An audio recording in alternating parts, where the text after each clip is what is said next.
asking about those Katy Perry tickets. We have yours coming up in about 10 minutes. But first, we got Judge Your Friends. It is time for us to, yes, judge our friends and decide if you are guilty or not guilty of a certain scenario. We've got our gavel, our hammer and gavel, or our gavel and whatever this thing is that I hit, all set, ready to go. And we got our cards. Can you tell who is telling? Well, it's not like two truths and a lie, but it kind of is in a way, because you're telling us what we think of you. It's like the opposite of two truths and a lie. Don't you feel like that? It is very revealing too, and it's fun that if you're driving right now in the car, you can play with your friends too to guess if your friends would be guilty of something. This scenario that Mercedes gives us. Okay, so who is going first this week? Me. You are going first. Woo! All right. Let's see. We're going to shuffle the cards and. Ooh. I don't like that response. Yeah. I don't like that reaction at all.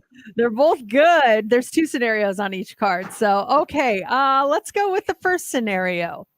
Stephanie, you are being accused of making money illegally.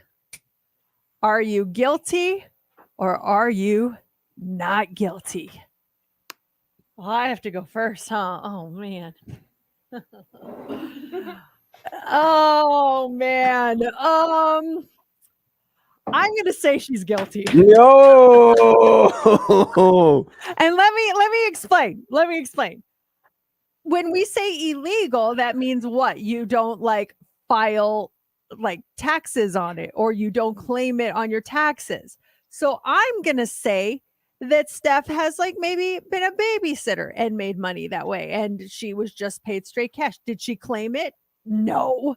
Or maybe she I don't know, perhaps she did some side appearance for a station in San Diego where they're like, hey, come out here and we'll pay you for coming here, but they just gave her $100 and they didn't put it on the books officially. It was just cash under the table. So with that, I don't think when we say illegally, I don't think it was drugs or anything. I just think that she definitely has taken money that was off the books, which is illegal. So I say guilty. Oh, okay. I see where you're going with that. Yes. I'm guilty, saying guilty as well. And I wrote it down. I wrote, first off, slinging weed.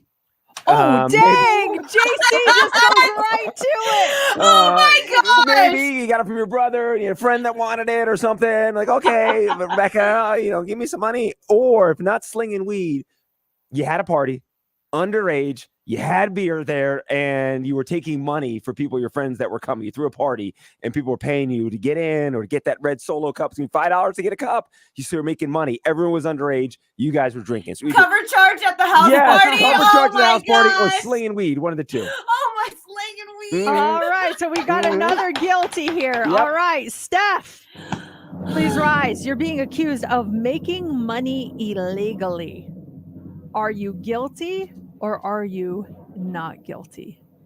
I've never slanged weed before, but I am guilty of making dances and choreographing them and getting paid off the books. Oh, yes, guilty. I am guilty on that part. But that was many years ago.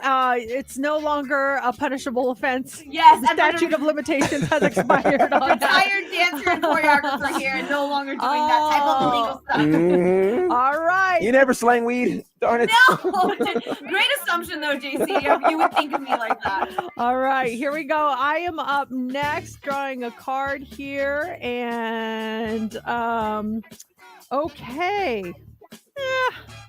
These are both just should I pick another card or just go with it? Can you do the second one from my card?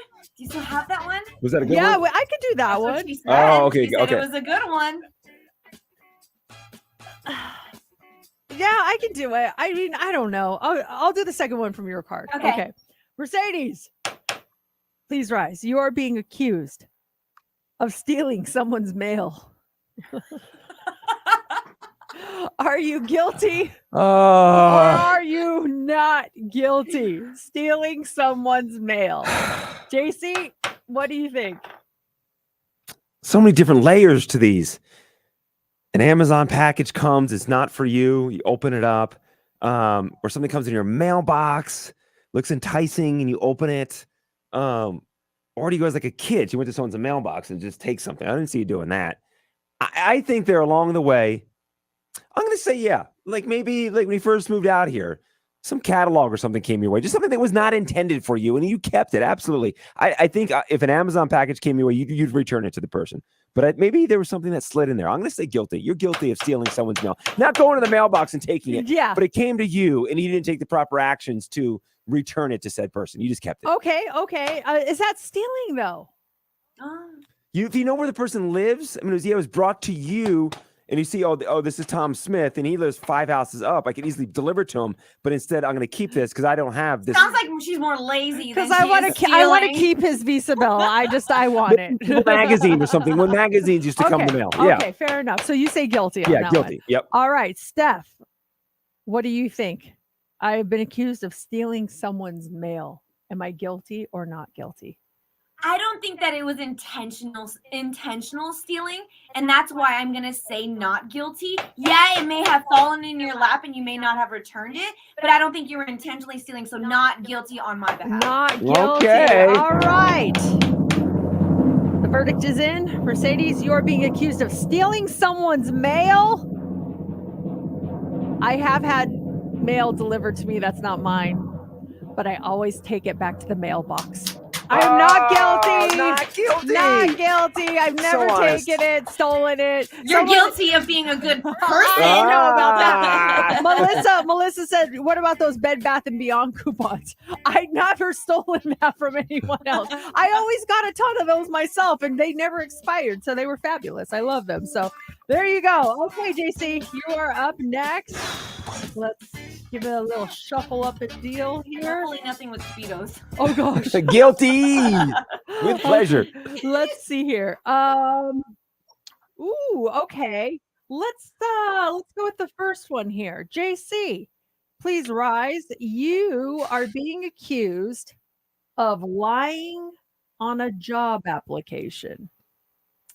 Are you guilty or are you not guilty? Lying on a job application. Steph, what do you think? I think you're 100% guilty of lying on a job application. You love to bend the truth just a little bit. Oh, I need 5 years experience of being a radio producer. Oh, I might have only had 3, but I'll put 7. Like, I totally see you bending the truth. So I think you are guilty. 100%, like no hesitation. Oh man. Okay.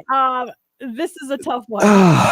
Actually, it's not. I say you're guilty. Come on! I mean, you won't even write your parents a nice text message. You use Chat GPT to write it. Like, I think you. It's like a greeting card. You embellish things because you're like, okay, this might not be good enough, but if I embellish, it'll be great. And so I'm just going to twist the truth a little bit. So I absolutely think you have lied on a job application. Guilty for me. Oh, here's the thing. Okay, here's the thing. As far as actual job applications, I've only done 3, and I didn't lie on them. I did not lie. The Inn of Lambertville Station was a 1-page application. No need to lie. Value Rent-A-Car, I didn't lie on that. Does it count if you lied about a reference that you didn't put it on the application? You just said you knew someone and you didn't technically know the person. Is that considered lying on an application? I would say that's part of the application process. Yeah. Okay. If it's part of the application process, then yes, guilty. Guilty. Was it for this job at Mix 94.1? It was. And I was helping a buddy out downtown on Fremont Street and wanted to work in radio. And the lady that does marketing there called Mix 94.1 and says, "Hey, are you hiring there?" And her sales lady, her name was Stacy. She's like, "Let me check." And she did. They were hiring in promotions. And she said, "Yeah, have JC call our promotions director." Her name was Jen at the time, and tell Jen that we're really good friends. And I'll give him a reference. I never met Stacy before. Stacy never met me. So I called Jen. I said, "I'm friends with Stacy." Jen called me in. I got the interview. I got the job. But here's the thing, though. As Jen is walking me around the radio station, introducing me to people, she's like, "This is so-and-so. This is so-and-so." and we're walking down the hallway, and she goes, "Well, this lady needs no introduction." And I'm like, "Who the heck is this Like, lady?" hi, I'm JC. Nice to meet you. What's your name? I'm And Stacy. Stacy's like, "Who's Your this good kid?" friend. I'm like, "Oh my gosh, okay, Stacy, how are you doing?" You and Stacey are guilty. What the heck? Oh, that's fun. That is fun. Always learn so much about each other on this one. Absolutely. So judge your friends. You do